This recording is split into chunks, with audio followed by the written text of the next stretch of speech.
The digital clock on the bedside table glowed 2:17 a.m. The space beside Leo in the king-sized bed was cold and empty, just as it had been for the last 17 nights. He lay perfectly still, listening to the silence of their suburban home, a silence that had become a heavy, suffocating blanket. It was a silence born of unspoken words and a growing chasm between him and his wife, Ilara. For 3 weeks, the vibrant, laughing woman he had married had been receding, replaced by a ghost who moved through their home with distant eyes and a smile that never reached them. He had tried to talk to her. "Are you okay, my love?" he would ask, his hand finding hers across the dinner table. Her fingers would lie limp in his. "Just tired, Leo. It's nothing."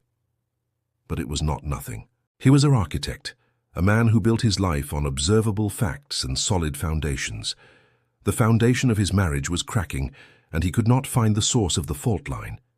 He heard the softest of clicks from down the hall, the gentle creak of the front door opening, then closing with practiced silence. His heart hammered against his ribs. This was it, the secret he had been dreading to confirm. Sliding out of bed, he moved to the window, peering through the slats of the blinds.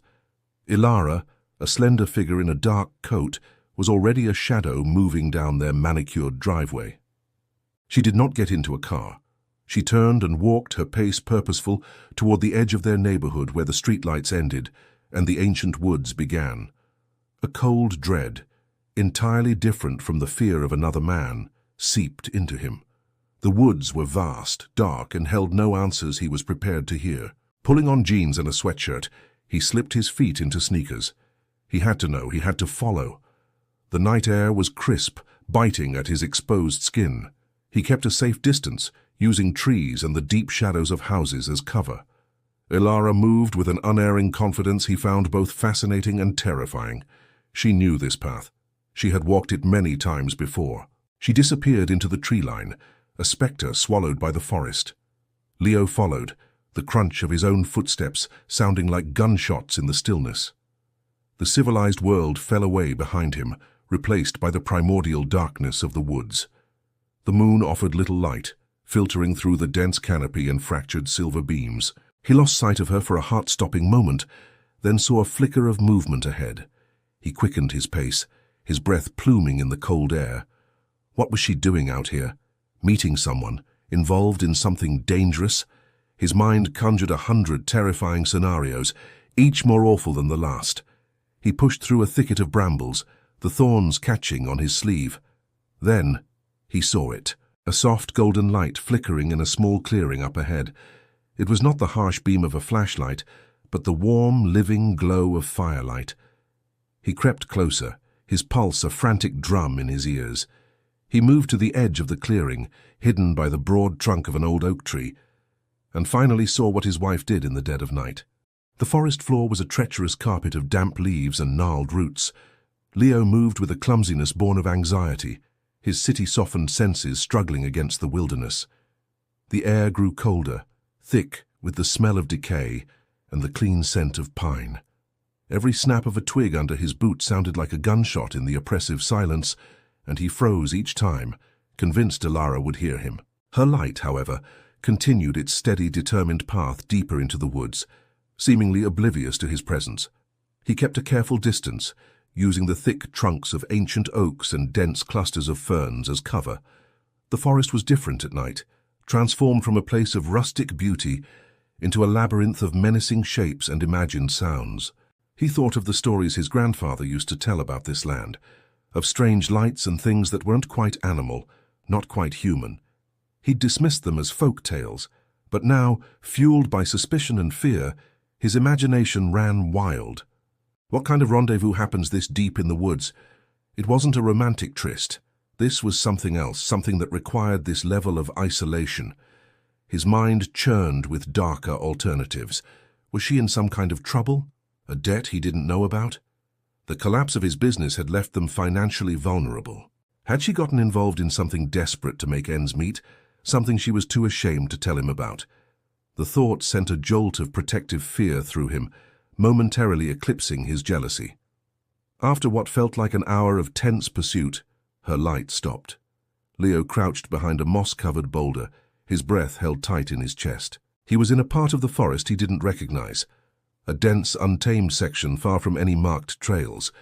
Ilara's flashlight beam cut a swath through the darkness, illuminating a small, almost invisible break in a thick wall of overgrown rhododendron bushes. She paused, looked around as if sensing something, and Leo's heart leaped into his throat. He pressed himself flatter against the cold stone, willing himself to become part of the shadow. After a long moment, she seemed satisfied that she was alone. She pushed aside the heavy branches and disappeared into the opening. The bushes swung back into place, leaving no trace of her passage. The darkness where she had been was now absolute. Leo waited, his mind racing. Was this it? Was the person she was meeting waiting for her inside that hidden place? He crept forward, his movements agonizingly slow. He reached the wall of rhododendrons, his hands trembling as he parted the same branches she had. He peered through, expecting to see a clearing, perhaps a dilapidated hunter's cabin or a small campfire. But he saw nothing, only more darkness, and the path seemed to end abruptly. He listened, straining to hear voices, but there was only the sound of the wind sighing through the canopy high above and the frantic beat of his own heart. He couldn't go further without his own light, which he'd foolishly left behind, and risk revealing himself. Frustration and fear warred within him. He decided to circle the dense thicket, hoping to find another vantage point. As he navigated the perimeter, his foot snagged on something half buried in the leaves. He stumbled, catching himself on a tree. Cursing under his breath, he knelt and felt around in the dirt. His fingers closed around a small, smooth piece of wood. It was a splint, expertly carved and sanded, wrapped with a strip of clean, soft gauze. It was small, far too small for a human arm or leg. He examined it closer in the faint moonlight that filtered through the leaves. It was the kind of thing a carpenter would make. The joinery was precise, the finish smooth to prevent splinters. It was the kind of thing he would make. A cold wave of confusion washed over him. What was this doing out here? He pocketed the strange object, a tangible piece of a puzzle he couldn't begin to comprehend. He stayed for another hour, shivering in the cold, but Ilara did not re-emerge. Defeated and more confused than ever, he finally turned back. The small, mysterious splint a heavy weight in his pocket, a symbol of a secret far stranger than infidelity. For 2 days, the small wooden splint sat on Leo's workbench, a silent accusation.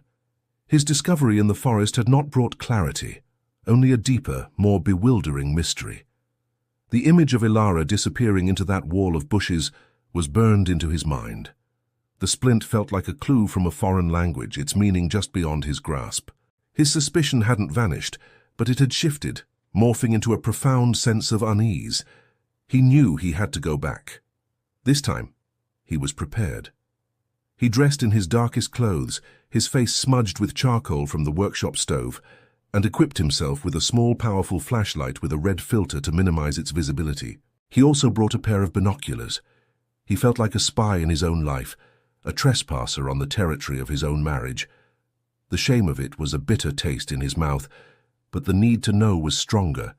He followed the same path, his steps more confident this time, his senses more attuned to the forest's nocturnal rhythms. When he reached the thicket of rhododendrons, he didn't try to find the entrance. Instead, he remembered a large ancient pine tree he'd seen nearby, its lowest branches thick and sturdy, offering a perfect vantage point. He was a carpenter. Climbing was second nature to him. He scaled the tree with quiet agility, the sticky sap clinging to his hands. From 20 feet up, he had a clear, unobstructed view over the top of the dense bushes. He settled himself on a wide branch, raised his binoculars, and waited. As before, just after midnight, Ilara's light appeared. He watched her familiar, determined stride, his heart a painful knot in his chest. She arrived at the hidden entrance, paused, and then slipped through. Leo adjusted the focus on his binoculars, peering into the darkness beyond the bushes. From his elevated position, he could see what he couldn't from the ground. The thicket was a natural curtain, ringing a small, sunken dell that was completely hidden from view. It was a secret world, and in the center of it, Ilara switched on a second, brighter light, a battery-powered lantern that cast a warm, gentle glow over the scene. And then he saw it. What he saw was so unexpected, so fundamentally at odds with his dark imaginings, that for a moment his mind refused to process it. The dell was a makeshift sanctuary. Tucked into the hollow of a fallen log was a small owl, its wing carefully wrapped in a clean bandage. A few feet away, a young deer with a splint on its foreleg, a splint identical to the one in his workshop, lay on a bed of soft moss, chewing calmly on a handful of oats Ilara poured from a bag. A wire cage held 3 baby raccoons, their tiny paws reaching through the bars as Ilara used a small syringe to feed them a milky formula. His breath caught in his throat. He watched, mesmerized, as his wife moved among them with a quiet, practiced grace. She spoke to them in a low, soothing murmur, her voice filled with a tenderness he hadn't heard in months. She checked the owl's wing, her touch infinitely gentle. She cleaned and redressed a nasty gash on the flank of a fox that was watching her with wary, intelligent eyes. She wasn't meeting a lover. She wasn't involved in some criminal enterprise. She was a healer, a secret guardian of the forest's wounded and forgotten. The exhaustion in her eyes, the dirt on her clothes, the late nights, it all clicked into place, each piece of the puzzle finding its home, not with a snap of betrayal, but with a soft, luminous glow of understanding. He saw the first aid kits, the food, the handmade shelters woven from branches and ferns. He saw the sheer scale of her secret compassion. A wave of profound shame washed over him, so powerful it almost made him lose his grip on the branch. He had thought the worst of her. He had accused her in his heart of betrayal, of abandoning him and their marriage.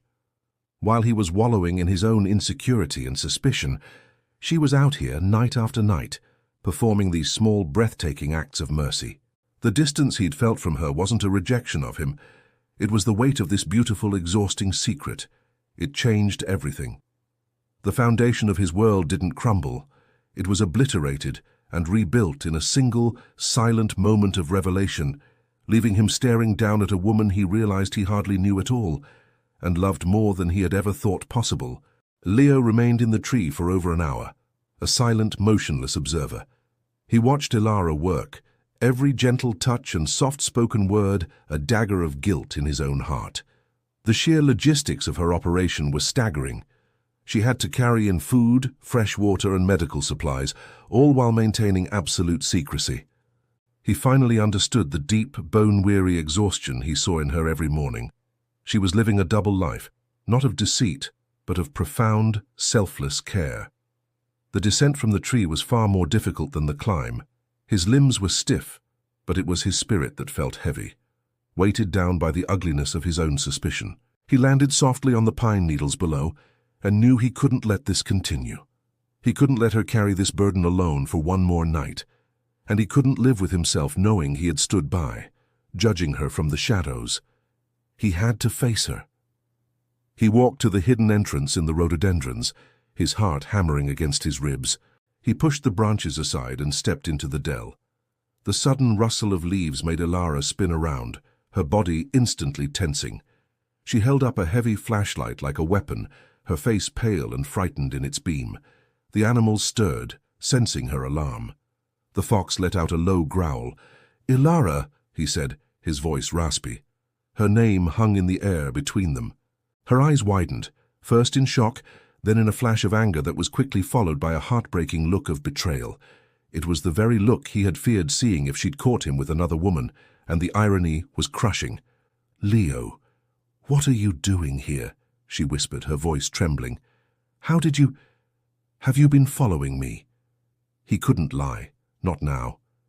"Yes, tonight, and 2 nights ago." He took a step forward, his hands raised in a gesture of peace. I thought you were meeting someone." The confession felt pathetic and small in the face of what she was doing. Her expression hardened. "You thought I was cheating on you." It wasn't a question. It was a statement of fact, laced with a deep, aching disappointment. "After everything, Leo, that's what you thought of me." "I was wrong," he said, his voice thick with emotion. "I was so wrong.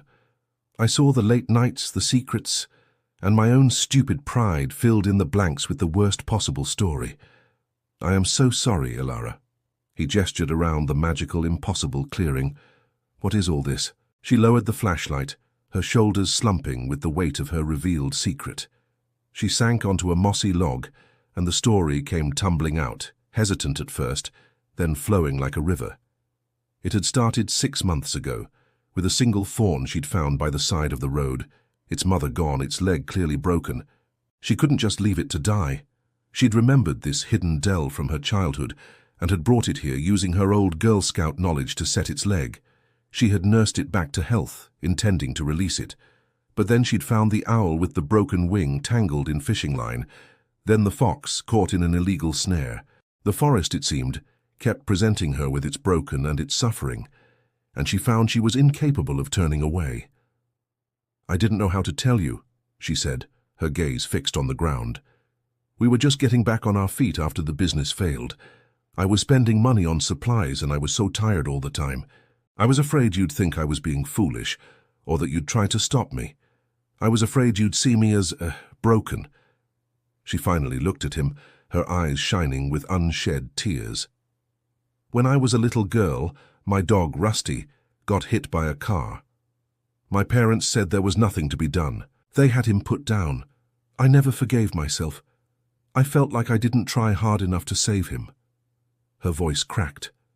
"I couldn't. I can't just stand by and do nothing anymore, Leo. Not when I can help."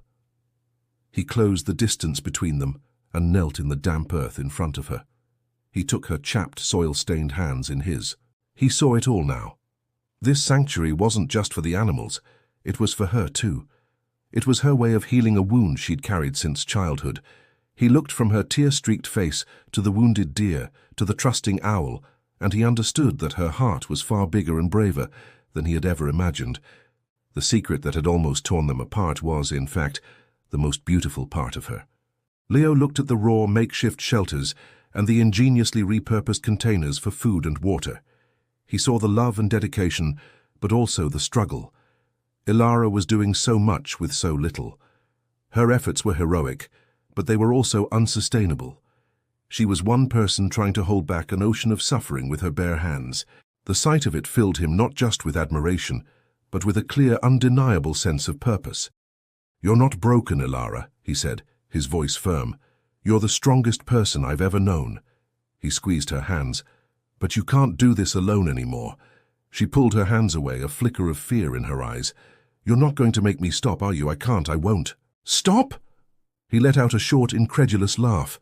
"No, I'm going to help." He stood up and surveyed the clearing with a carpenter's eye. The owl's perch was precarious. The wire cage for the raccoons was rusting. The small shelters were little more than lean-tos, offering minimal protection from the coming winter. "This is what we're going to do," he said, the words coming to him with absolute certainty. "Tomorrow I'm bringing my tools. We're going to build proper enclosures, a real aviary for the birds, insulated dens for the foxes and raccoons, a stable for the deer." Ilara stared at him, speechless. The plan he was laying out was not one of dismantling her sanctuary, but of building it, making it stronger, more permanent. It was an acceptance of her secret life on a scale she had never dared to imagine. "But the cost, Leo, the materials," she stammered. "I've been using scraps and what little I can afford from my paycheck." "I have a workshop full of leftover lumber from the business," he said, the memory no longer stinging with failure, but offering a chance at redemption. "Oak, cedar, pine, all of it just sitting there waiting for a purpose. Well, now it has one. This is its purpose." He looked at her, his heart full. "My skills have a purpose again." The next evening, Leo did not follow his wife. He walked beside her, carrying a heavy-duty canvas bag filled with hammers, saws, and drills. He felt a nervous excitement, the feeling of a first date, as if he were being introduced to the most important part of her life for the very first time.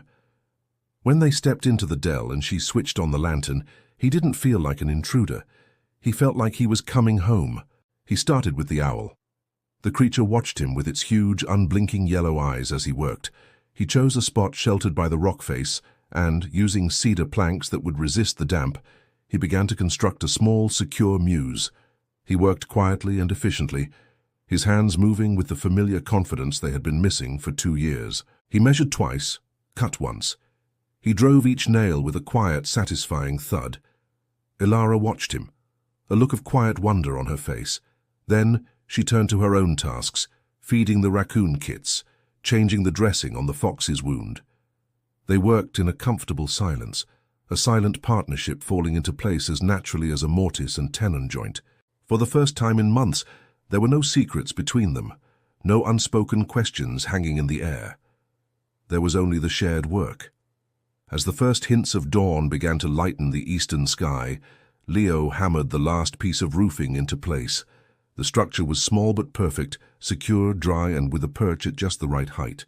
He carefully reached into the hollow log, and the owl, as if sensing his intent was gentle, allowed him to lift it.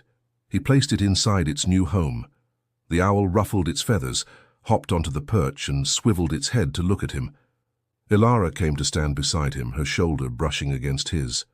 "It's beautiful, Leo," she whispered. He looked at the small shelter he had built, then at his wife, her face illuminated by the soft light of the lantern, and he knew he had laid more than just a foundation of wood and nails. In the heart of that secret forest clearing, surrounded by the wounded and the lost, he had just laid the first plank in the rebuilding of their marriage. It was a start, a solid, tangible, and very real start. The weeks that followed were a quiet revolution in their lives. The midnight departures, once a source of suspicion and pain for Leo, became a shared ritual. They would dress in the dark, share a thermos of hot coffee, and walk into the forest together, their flashlights cutting twin paths through the darkness. The woods no longer felt menacing to Leo, they felt sacred, a cathedral of shadow and silence that housed their joint purpose. Leo's workshop, which had been a mausoleum for his failed ambitions, came alive again. By day, he took on small repair jobs to bring in money, but his real work began at dusk. He designed and built, his mind consumed with creating the perfect habitats. He built a multi-level enclosure for the raccoons, with climbing branches and hollowed-out logs for them to sleep in. He constructed a large, fenced-in run for the deer, allowing it to move about and strengthen its healing leg.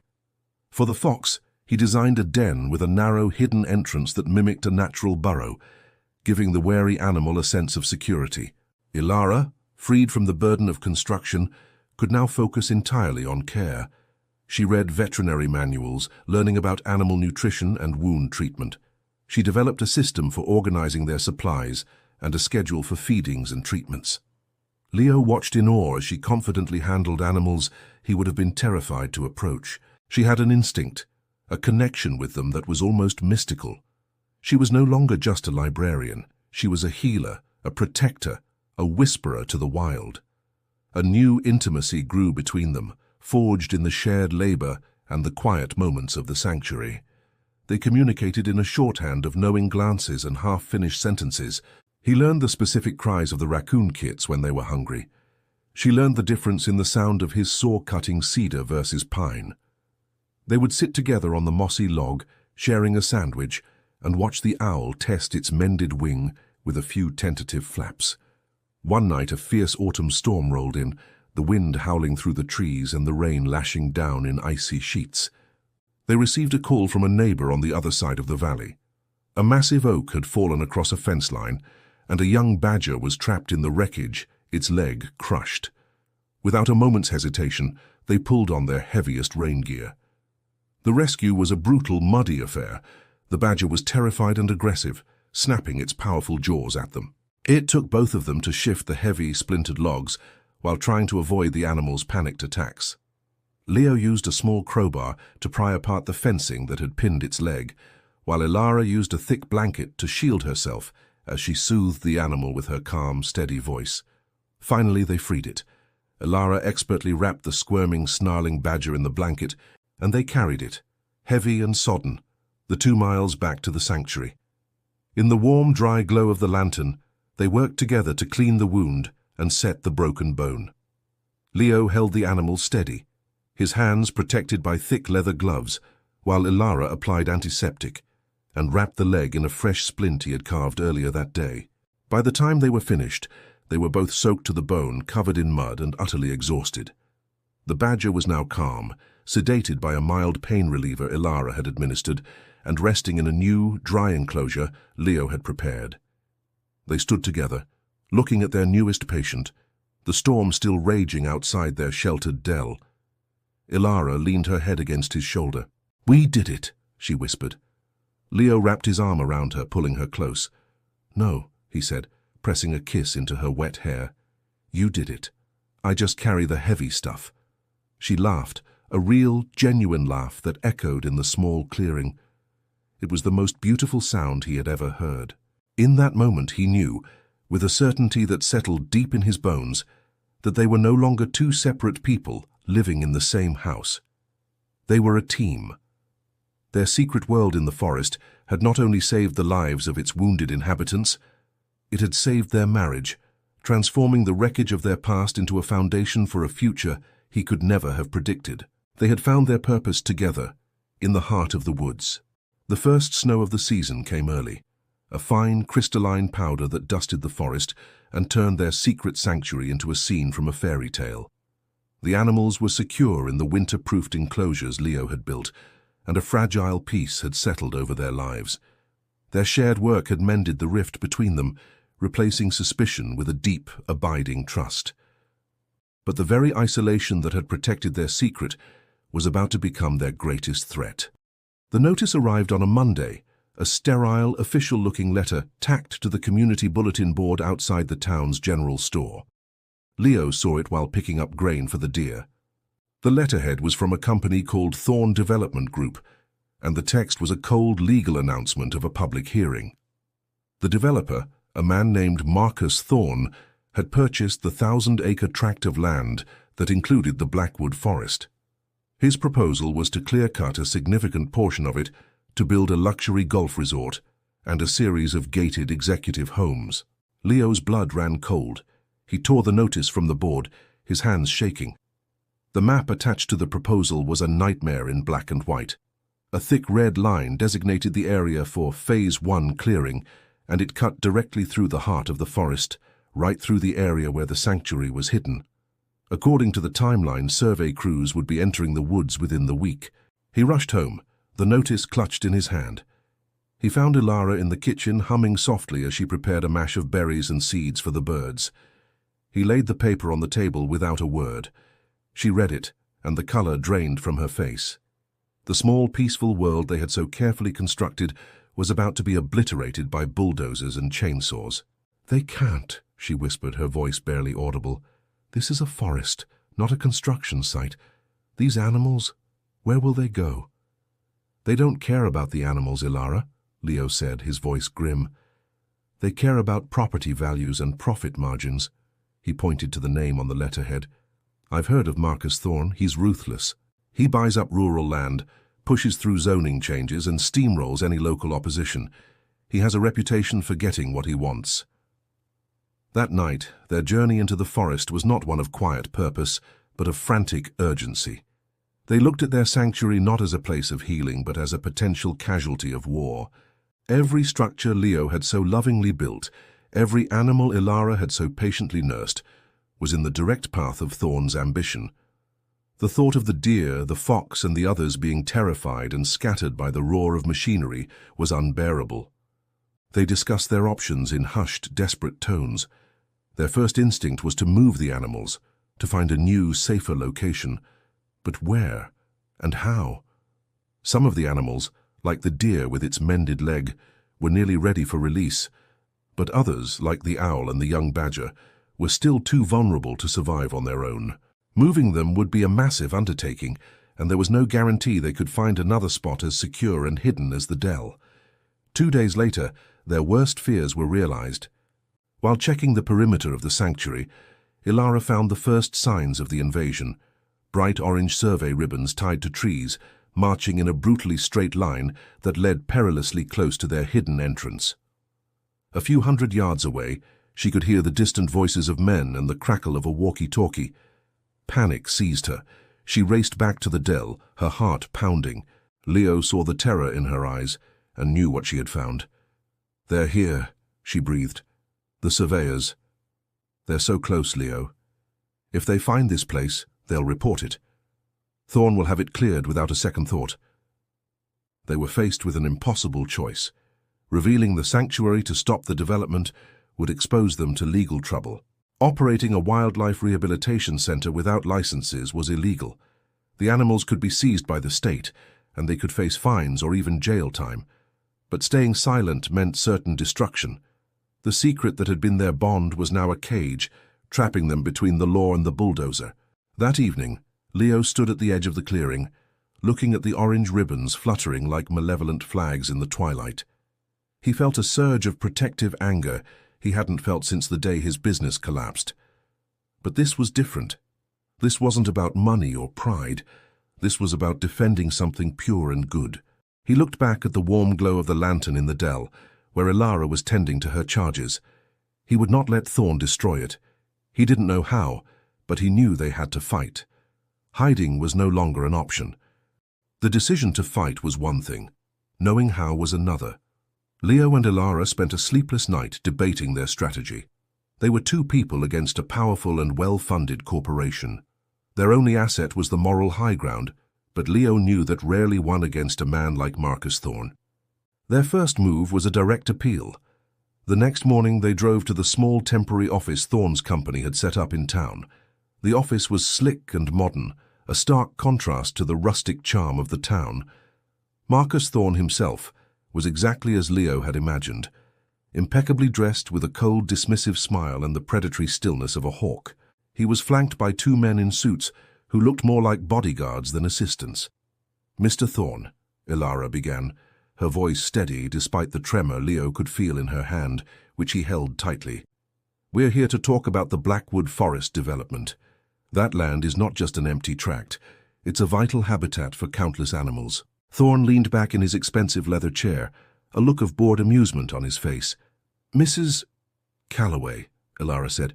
"My husband, Leo. We live on the edge of the forest." "Ah, the neighbors," Thorn said, his smile not reaching his eyes. "Look, Mrs. Calloway, I appreciate your civic-mindedness, but progress is progress. This resort will bring jobs and tourism to this town. It will be a significant economic boon. A few squirrels and deer are a small price to pay for that." "It's more than a few squirrels," Leo cut in, his temper rising. "There are established animal corridors, delicate ecosystems. Some of those trees are hundreds of years old. Your plan will destroy all of it." Thorn's smile vanished. He leaned forward, his voice dropping to a low, menacing tone. "Let me be clear, Mr. Calloway. I have purchased that land. I have filed the appropriate permits. I am operating entirely within the bounds of the law. What I do with my property is my business. I'd advise you to stay out of it." He stood up, a clear dismissal. "Now, if you'll excuse me, I have a meeting with the county commissioners." They left the office, the encounter leaving them shaken but resolute. The direct approach had failed. Thorn saw them as nothing more than a minor nuisance. As they walked back to their truck, they saw a group of Thorn's men loading equipment into a pickup. They were carrying chainsaws and heavy-duty clearing tools. One of the men, a burly foreman with a weathered face, caught Leo's eye. "Stay off the Thorn property," he grunted. "We're starting to clear the access roads tomorrow. Don't want anyone getting hurt." The threat was clear. The clock was ticking faster than they had realized. They returned to the sanctuary that night with a sense of dread. The orange ribbons seemed to have multiplied, creating a garish, unnatural grid over the forest floor. They felt like they were living on borrowed time. The next day, the low, guttural roar of a chainsaw echoed through the woods. It was distant, but it felt like a physical blow. Leo and Ilara worked in a grim silence, their every action tinged with the possibility that it might be their last time here. They decided they had to do something, anything, to slow them down. Leo spent the day in his workshop, not building shelters, but creating obstacles. Using his knowledge of the forest, he identified several large dead trees along the proposed access road path. That night, under the cover of darkness, he and Ilara went to work. Using a hand-cranked winch and a series of ropes, they painstakingly and dangerously brought 3 massive deadfalls down, blocking the path the surveyors had marked. It was a small, defiant act of sabotage. It bought them 2 days. The foreman's crew was forced to spend their time clearing the massive logs Leo had felled. But on the 3rd day, the foreman and 2 of Thorn's security men appeared at their doorstep. The foreman's face was a thundercloud. "We know it was you," he snarled, jabbing a thick finger at Leo. Cute trick with the trees. You're lucky we don't press charges for trespassing and vandalism. This is your final warning. Mr. Thorne is not a patient man. The next time you interfere, he won't be so understanding. We will have the sheriff out here." He kicked at the gravel of their driveway and turned to leave. "And by the way," he added, turning back with a cruel smirk, "my guys found a bunch of weird tracks back there, and some kind of little wooden hut. Funny thing for a squirrel to build, huh?" He laughed and got back in his truck. The message was clear: they had been discovered. The sanctuary's location was no longer a secret to their enemy. The foreman's parting shot left them paralyzed with fear. They knew about the sanctuary. It was only a matter of time before Thorne used that knowledge against them, either by exposing their illegal operation to the authorities or by simply ploughing it under. Their small acts of defiance had only cornered them further.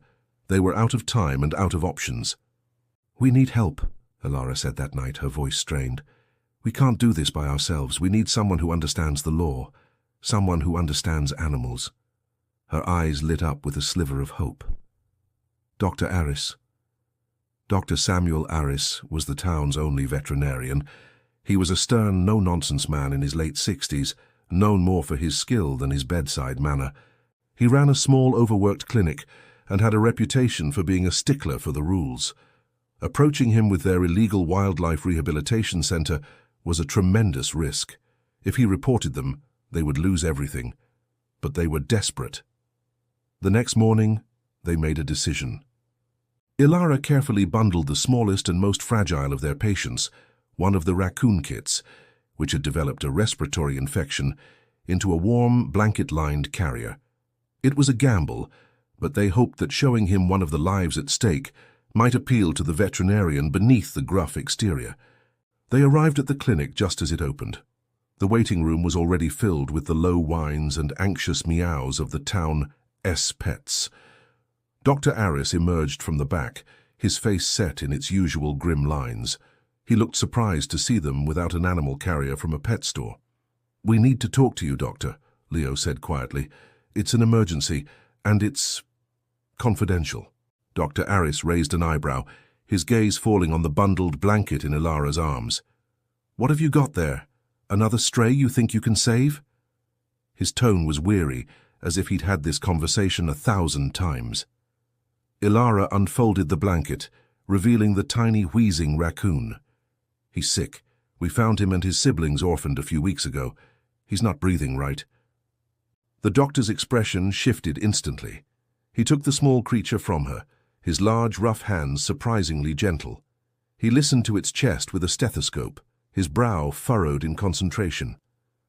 "Pneumonia," he diagnosed curtly. "Where are the others? And the mother?" "The mother was killed on the highway," Elara explained, her voice gaining strength. "The other two are fine, they're safe, along with the others." Dr. Aris looked up, his eyes sharp and penetrating. "Others? What others? Are you running some kind of unlicensed rescue? You know that's illegal, right? I could have my license suspended for even treating this animal." This was the moment of truth. Leo stepped forward. "Doctor, we know it's a risk, but we had no choice. My wife, she can't turn her back on an animal in need. We have a place hidden in the forest. We have a fox with a snare wound, a deer with a broken leg, an owl, and now Marcus Thorne is about to bulldoze the entire area." Dr. Aris was silent for a long moment, his gaze shifting between the sick raccoon in his hands, Leo's desperate face, and Elara's pleading eyes. He had seen Elara in his clinic before, bringing in strays she'd found, always paying for their treatment out of her own pocket. He knew her heart, even if he grumbled about her methods. He let out a long, heavy sigh. "You two are a menace," he grumbled, but there was no heat in his words. "Bring the kit into the exam room. He needs antibiotics and a nebulizer treatment." He looked at them over the top of his glasses. "And then you're going to tell me everything, every detail. Don't leave anything out." They spent the next hour in his office, the story of the sanctuary pouring out of them. They told him about its origins, the animals they were caring for, Leo's construction, and the imminent threat from Thorne. Dr. Aris listened without interruption, his expression unreadable. When they finished, he sat back, steepling his fingers. "What you're doing is reckless, dangerous, And, as I mentioned, highly illegal, he said, his voice a low rumble. But, he added, before their hearts could sink, it's also the most damn impressive piece of guerrilla veterinary work I've ever seen. Ilara, your splint work on that deer, from what you describe, is textbook. Your wound care is impeccable. He leaned forward, a new light in his eyes. Thorn is a cancer on this county. I've seen what his developments do to local wildlife populations. He wants to drain the wetlands north of here next, calls them unproductive swamps. He stood up. I can't officially endorse what you're doing, but I can provide you with proper medical supplies, antibiotics, suture kits, high-calorie nutritional supplements, and I can make some calls. I know a woman at the State Wildlife Commission. She's not a fan of Thorn either, and I know a biologist at the university who specializes in endangered flora. Maybe we can find something in that forest Thorn doesn't want anyone to know about. A wave of relief so powerful it was dizzying washed over Leo. They weren't alone anymore. They had an ally, and a powerful one at that. Dr. Aris wasn't just offering medical help. He was offering a strategy, a way to fight back not with felled trees, but with knowledge and the law. For the first time, victory seemed not just a desperate hope, but a tangible possibility. With Dr. Aris on their side, the fight took on a new dimension. He became their covert quartermaster and strategic advisor. Under the cover of darkness, he would meet them at the edge of the woods, his truck filled with medical-grade supplies that replaced their drugstore first aid kits. He taught Ilara how to administer injections and properly suture complex wounds. His involvement gave their operation a legitimacy that bolstered their spirits. His connections proved even more valuable. He introduced them to Dr. Alana Chen, the university biologist he'd mentioned. She was a quiet, intense woman with a passion for botany. When they described the location of the sanctuary, her eyes widened with interest. She explained that those sunken, damp dells in the Blackwood Forest were unique microclimates. Armed with a map and a pressing timeline, Alana began her work. She joined Leo and Ilara on their nightly treks, her focus not on the animals, but on the plants. She moved through the undergrowth with a small trowel and a sample bag, examining mosses, ferns, and wildflowers that Leo and Ilara had never even noticed. While Alana searched for an ecological silver bullet, Leo and Ilara realized they needed to win a different battle, the one for the hearts and minds of their town. The public hearing was in less than a week. Thorn would present his plan as a golden opportunity, and they needed a counter-narrative. They had to make the town see the forest not as a resource to be exploited, but as a treasure to be protected. They started talking to their neighbors, to the shop owners, to everyone who would listen. They spoke of the ancient trees, the clean water that filtered through the forest floor into the town's aquifer, and the generations of children who had played in its shade. They didn't mention the sanctuary. It was still too great a risk, but they spoke with a passion and conviction that was infectious. They organized a Walk the Woods event on the weekend before the hearing. They expected a few dozen people to show up. Over 200 came. Leo led groups along the marked trails, pointing out the different species of trees and the signs of animal life. Ilara spoke about the history of the forest, weaving in the old folk tales her grandfather had told her, giving the land a personality and a soul. The event galvanized the community. People who had been ambivalent about the development were now seeing the forest through new eyes. Go Save Blackwood Forest Committee was formed. Petitions were signed. Homemade signs began appearing in yards and shop windows. The town was slowly waking up to what it was about to lose. The night before the town hall hearing, Alana Chen called them, her voice trembling with excitement. "I found it," she said. "I found it right on the edge of your dell. It's called Isotria medioloides, small world pogonia. It's an orchid, one of the rarest in North America. It's federally protected under the Endangered Species Act."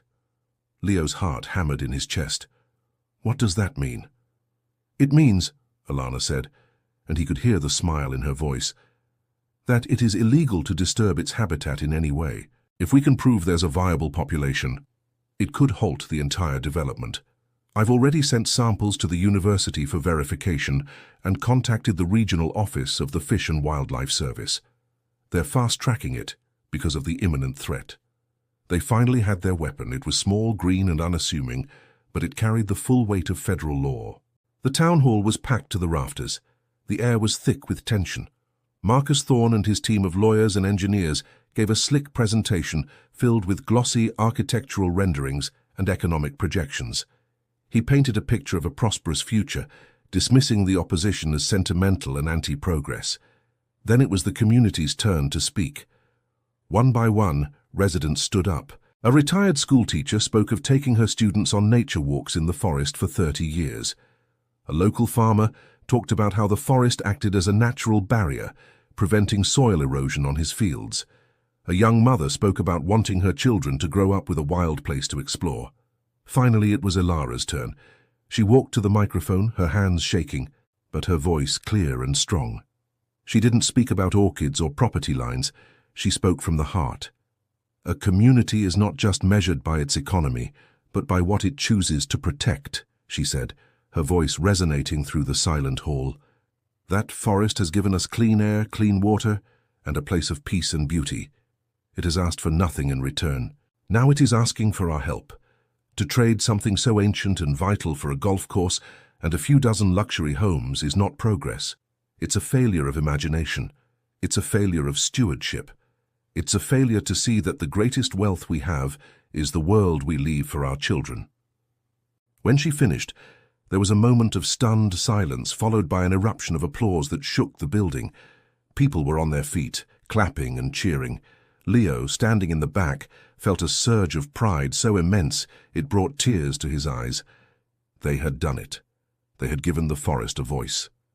Thorne sat at his table, his face a mask of cold fury. He may have had the law on his side, but in that moment he had lost the town. The battle wasn't over, but for the first time they were winning. The town hall meeting was a moral victory, but Marcus Thorne was a man unmoved by morality. He saw the shift in public opinion not as a reason to reconsider, but as a challenge to his authority. The very next morning, 2 massive bulldozers and a felling machine were delivered to the staging area at the edge of the forest. A clear and unambiguous statement of his intent. He was going to start clearing the land, regardless of public sentiment. Word spread through the town like wildfire. The sight of the heavy machinery was a visceral threat. Thorne was done talking. The Save Blackwood Forest Committee called an emergency meeting.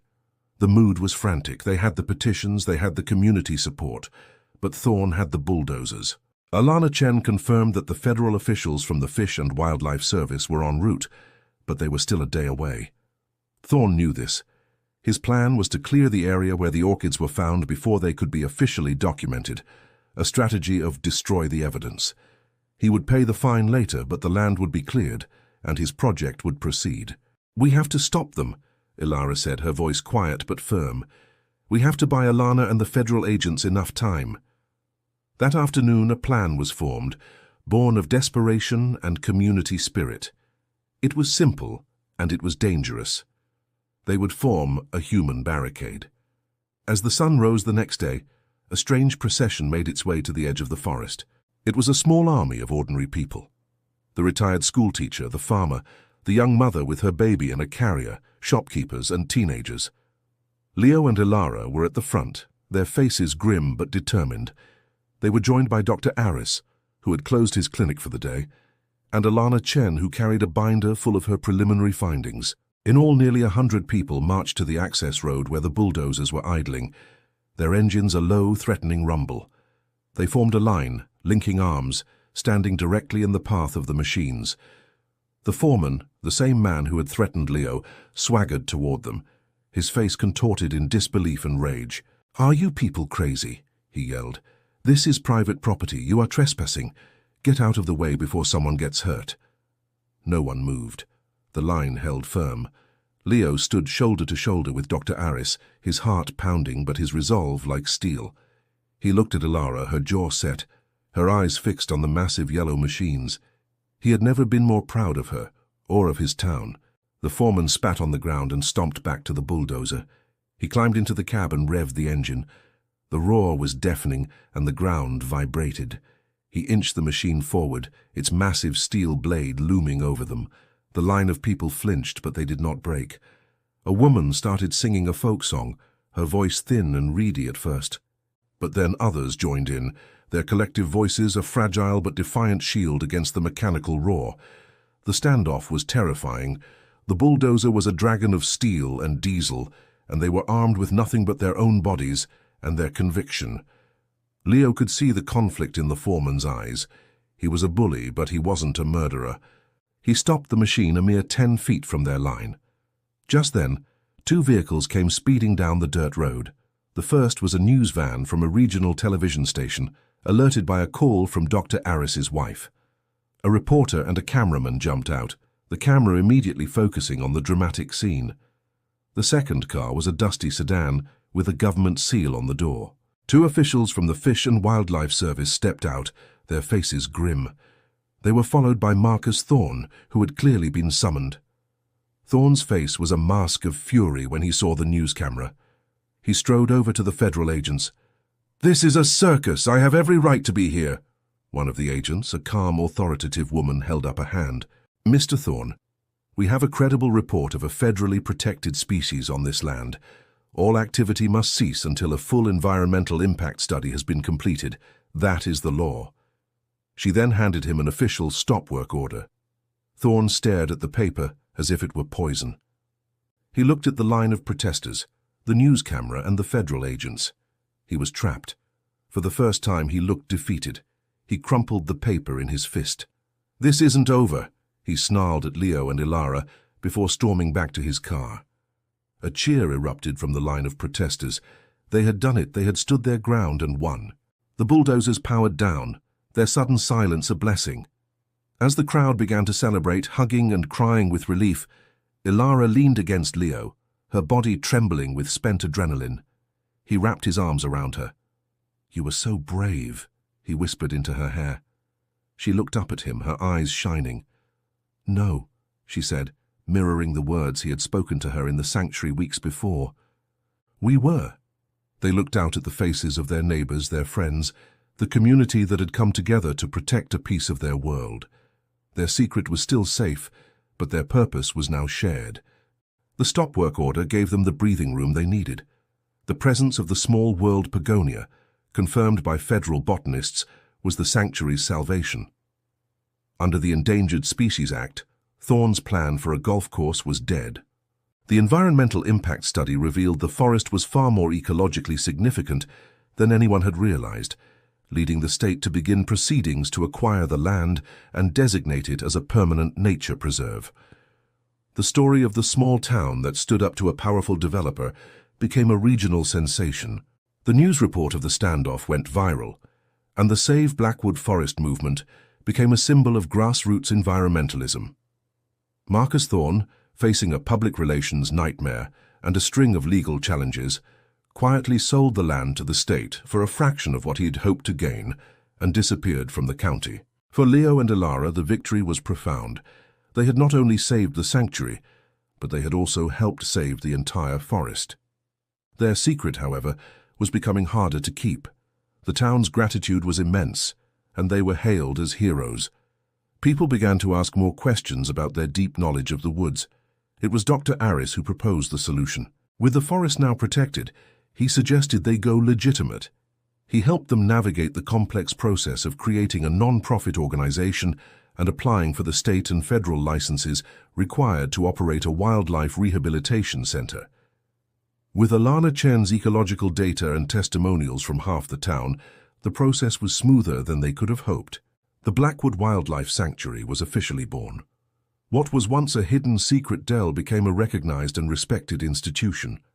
Donations poured in from people inspired by their story. Leo was able to expand the sanctuary, building a proper clinic, larger enclosures, and an educational center near the entrance to the preserve. He was no longer just a carpenter. He was an architect of hope. Ilara quit her job at the library to become the full-time director of the sanctuary. Her deep, intuitive connection with the animals was now her official work. She trained a small team of dedicated volunteers, many of whom had stood with them in the human barricade.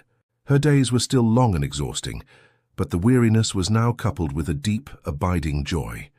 The weight of secrecy had been replaced by the strength of community. Their marriage had been reforged in the fires of their shared struggle and was now stronger and more vibrant than ever.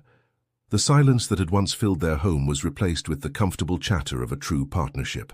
They debated budgets at the dinner table, planned new enclosures, and shared stories of the day's small victories. A fox finally eating from Ilara's hand, an owl taking its first successful flight in the large aviary. One crisp autumn afternoon, a year after their standoff with Thorn, they stood at the edge of the sanctuary. They were about to release one of their first patients, the deer whose broken leg had in a way started it all. The animal was strong and healthy, its leg completely healed. A small crowd of volunteers and friends, including Dr. Aris and Alana Chen, had gathered to watch. Leo opened the gate to the large enclosure. The deer hesitated for a moment, then took a tentative step out into the forest. It looked back at Ilara, a silent acknowledgement passing between them. Then, with a flick of its white tail, it bounded into the trees and was gone. Tears welled in Ilara's eyes, but they were tears of happiness. Leo wrapped his arm around her, his own heart full. He thought back to that first night he had followed her into the woods, his heart filled with poison and suspicion. He had gone seeking the end of his world, but had instead found its true beginning. He had discovered a secret that revealed not her betrayal, but her incredible capacity for love. Later that evening, long after the volunteers had gone home, they sat together on their porch, looking out at the dark silhouette of the Blackwood forest. It was no longer a place of secrets and fear, but a testament to their shared life. "Do you ever miss it?" Leo asked softly. "When it was just us? Our secret?" Ilara considered the question, then smiled. "I miss the quiet," she admitted. "But I wouldn't trade what we have now. The secret was beautiful, but it was lonely. This is better. It's a promise." "A promise?" "Yes," she said, taking his hand. Her hand was no longer just a librarian's hand, but a healer's, strong and capable. "It's a promise that you don't have to be broken to be loved, that even in the dark you can build something beautiful, and that some secrets aren't meant to be kept, but to be shared with the world." Leo looked at his wife, her face illuminated by the warm glow from the house, and he knew she was right. What he had seen in the forest that night had not just changed everything. It had saved everything. It had saved the animals, it had saved the forest, and most importantly, it had saved them. Don't forget to subscribe to my channel and turn on notifications.